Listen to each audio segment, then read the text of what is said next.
me dice un mensaje, Dios los bendiga esta mañana, estaban diciendo que sí roban niños, que les quitan todos los órganos. Salió en la tele. Y es muy probable que haya salido algún reportaje, no dudo que no, porque casos así han ocurrido. Sí. Sí han ocurrido en la historia. Hay un personaje, por ejemplo, que en alguna parte de Latinoamérica, él dice, porque no se le pudo comprobar, que mató a más de 110 niños, que vivió en esa característica, y él lo asegura y está en la cárcel por ese delito. Nunca se le comprobó, dice que los enterraba, era un asesino serial de niños, de infantes, y él está en la cárcel en Latinoamérica. Entonces casos como este sí existen, sí ha habido que le roban los órganos a los niños, eso sí ha existido, pero no es en este momento donde se está presentando. Generalmente esos casos se presentan de forma aislada. Aquí hemos tenido reportes de Madera, de Namiquipa, hemos tenido acá de Guerrero también, de la capital del estado.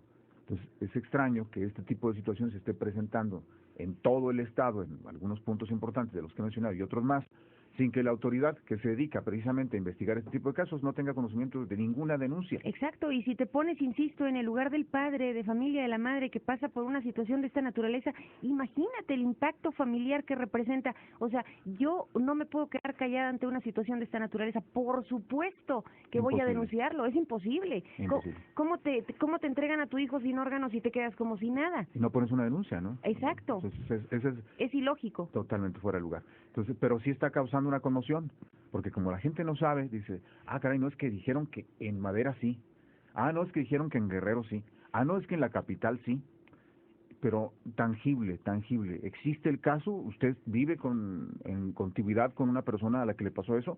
Porque si es el caso, como sociedad tenemos que ser responsables y decirle a ese vecino o a esa vecina, sabe que en este preciso momento vamos a la fiscalía a poner esta denuncia porque tenemos que encontrar a los responsables de una acción de esta naturaleza.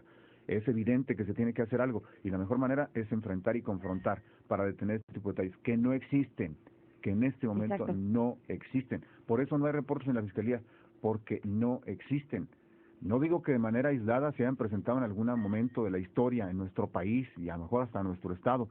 En Estados Unidos ha pasado en otras partes del mundo, sin duda que sí, pero son casos aislados. Y hoy pareciera que es casi como, así lo quieren parecer los rumores y la psicosis colectiva, como que hay un grupo de delincuentes que están especializándose en esto y que están recorriendo diferentes puntos del estado con esa misma finalidad. Situación que no tiene sentido. Hay bandas criminales, pero sabemos a qué se dedican, sabemos qué es lo que hacen, no se dedican a esto de la venta de órganos, que en hospitales se ha dicho que también ahí hay algún tipo de corrupción y que ha promovido esto, pero se ha dicho en infantes y se ha dicho en adultos. Esa es una realidad que ha estado presente y que afortunadamente en poblaciones como Cuauhtémoc, Guerrero, Namiquipa, este tipo de detalles nunca se han registrado en la historia, se han registrado en otras partes, en la frontera, en Ciudad Juárez, en Tijuana se ha mencionado este tipo de detalles, pero bueno, no así en nuestra localidad. ¿Por qué?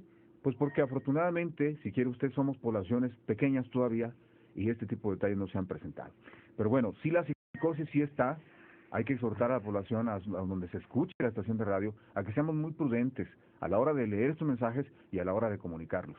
Y a los amigos que están en Facebook, cuando les lleguen ese tipo también de informaciones, hombre, por favor no las difundan. No creemos mayor pánico porque en medida que entremos en pánico todos vamos a ser presa fácil ahora de otro tipo de delincuentes. Tenemos que cuidarnos y tenemos que organizarnos y evitar precisamente el hecho de entrar en una situación de esta naturaleza. Pues hay una situación muy real. Ustedes estaban mencionando de que cuando sucede un hecho así, tan lamentable, que sea verídico, bueno, pues el primero que pone el dedo en decir exige justicia, sin lugar a duda, es el padre o la madre o los familiares. Imagínate. Y claro. si no son ellos, el vecino o la vecina van a darse cuenta. Y alguien puede estar pensando, Francisco Javier, no lo hace porque tiene miedo. No. Okay. Y la angustia, el dolor, le va a ganar, por supuesto, al miedo. Ahora, ¿qué haces con el cuerpo de la criatura ahí en tu casa ya sin órganos? Ahora, o sea, por favor. voy más allá. Por ejemplo, se habla de Namiquipa. Namiquipa son poblados, si bien con una población mediana, de mediana a chica, a lo que voy es que la mayoría de la gente se conoce. Lo que es Namiquipa, Gómez Farías, lo que es Madera, lo que viene siendo el mismo Guerrero, la mayoría de la gente se conoce. Aquí en Cuauhtémoc, En la sociedad, que es una ciudad mediana dentro del estado, la mayoría de la gente, bueno, tenemos referencia de los demás. Y si sucede un hecho tan escabroso y lamentable como es eso, primero la desaparición de un infante, posteriormente la aparición del mismo muerto y sin órganos, yo creo que nos daríamos cuenta como sociedad que habitamos un poblado o una ciudad, nos daríamos cuenta inmediatamente. Y no estuvieran llegando mensajes aislados, y si es que aquí sí, bueno, pues esa persona que nos está mandando el mensaje, bueno, pues no lo haga al medio de comunicación, hágalo directamente a la fiscalía, para que se origine una investigación correcta de qué es lo que está pasando. Si no le hacen caso en la fiscalía, entonces sí venga al medio de comunicación, oiga, yo ya lo denuncié en la fiscalía y no hace nada. Entonces, pues ahí ya es otra cuestión. Ya es otra cuestión. Entonces, a lo que voy, yo creo que un hecho tan lamentable como estos, en los poblados que se han mencionado, no son tan grandes para que no se dé cuenta la misma sociedad, el entorno a la misma sociedad del poblado, de la ciudad o del lugar donde habitan las personas donde se están dando estos hechos. Porque le digo, uno como vecino, aunque no sea familiar, aunque no sea amigo, se da cuenta de inmediato. Así es, definitivamente, por lo impactante de un caso de esta naturaleza. Pero lo que sí puede estar sucediendo, y eso sería el peligro, es lo que nos explica Brenda Chacón y nos dice, alguien pudiera hacer uso de este momento psicótico. Totalmente. Claro que sí, por ejemplo, le habla a un extorsionador de esos que son muy comunes y le habla con ese lenguaje tan característico y le dice, tengo aquí a tu hijo que estaba saliendo de la escuela y aquí lo tengo, ¿no?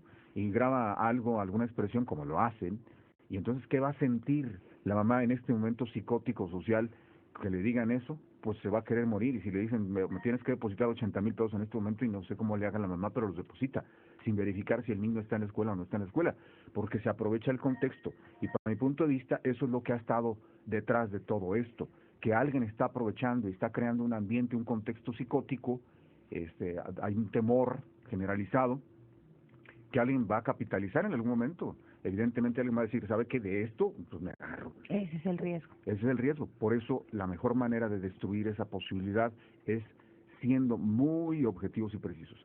¿Que me lo contaron? Espérese tantito. Me lo contaron. ¿Hay evidencia real de este tipo de situación? No, pues no, porque hemos recibido mensajes donde me dice, es que me dijeron a mí que en tal población están robando niños. ¿Y quién le dijo? ¿Por qué le dijo? Porque ya tenemos que ser un poco responsables, no solamente lo que me dijeron, sino hasta qué grado lo que me dijeron es verdad o está basado en un hecho que yo puedo constatar. Porque si no está basado en nada que pueda constatar, si fue una red social, si fue un mensaje como el que hemos estado mencionando, o me platicó la vecina del vecino, del primo, pues ya hay una distorsión, una cadena de distorsión tremenda, claro, y que no tiene ninguna veracidad, que solamente se convierte en un chisme que viene a causar un contexto de caos a nivel de sociedad. Entonces seamos muy prudentes y responsables. La información debe ser puntual, precisa, objetiva, transparente, comprobable. Esa es una de las cualidades que debe tener siempre una verdad, que sea comprobable. Porque si no puedo comprobarlo, si en la fiscalía no existe ningún argumento, si me dijeron que el hijo de Chonita fue robado y el hijo de Chonita pasa en la bicicleta enfrente, entonces es falso eso. Y no podemos nosotros exteriorizar algo que no tenga una realidad. Seamos muy prudentes como sociedad en cualquier lugar, Guerrero, Namiquipa, Bachíniva, la capital del estado, aquí en Cuauhtémoc, donde sea, seamos muy prudentes de que la información que nos llegue a nosotros sea información que realmente tenga un sustento. Si mi vecina acaba de vivir una experiencia de esa naturaleza, yo tendría que exhortar a mi vecina para que ella vaya y denuncie, para que no se quede con algo así. ¿Por qué? Porque no solamente es el caso de mi vecina, podría pasarme a mí o podría pasarle a otros más que viven en ese sector y en esta sociedad. Entonces seamos muy prudentes y objetivos. No permitamos que cunda el pánico a partir solamente de argumentos que no tienen sustento. Son las 7:34. Vamos rápidamente a una pausa de carácter comercial. Regresaremos que tenemos que compartir más noticias, más información en cuestión de minutos. A familiares y amistades de la señora, siempre hay que estar alerta con nuestros hijos. Eso es sabido, eso es pero totalmente sabido. Tenemos que estar muy atentos con nuestros hijos, pero independientemente, aunque no existiera robo de infantes, de todas maneras hay que estar muy, muy atentos por todo lo que esto implica. Un servidor tiene una hija que ya tiene más de 20 años, bueno, tengo dos hijas que ya tienen más de 20 años y todavía sigo yo en ese sentido preocupado. A veces ya se va a casar una de ellas y todavía sigo en ese plan de que pues, seguir siendo mi niña. Sí, es definitivo. Los cuidados siempre los debe uno de tener, pero una cosa es cuidarlos y otra es tener miedo. Así es. de dejar ir a, Pánico. efectivamente, eso es lo que no se debe de permitir, vivir en una psicosis de miedo. Sí, es evidentemente el problema que estamos viviendo ahorita, el contexto social que ha venido permeando a diferentes esferas de la sociedad y que llegando así con el temor de que pueda ser su hijo robado, secuestrado.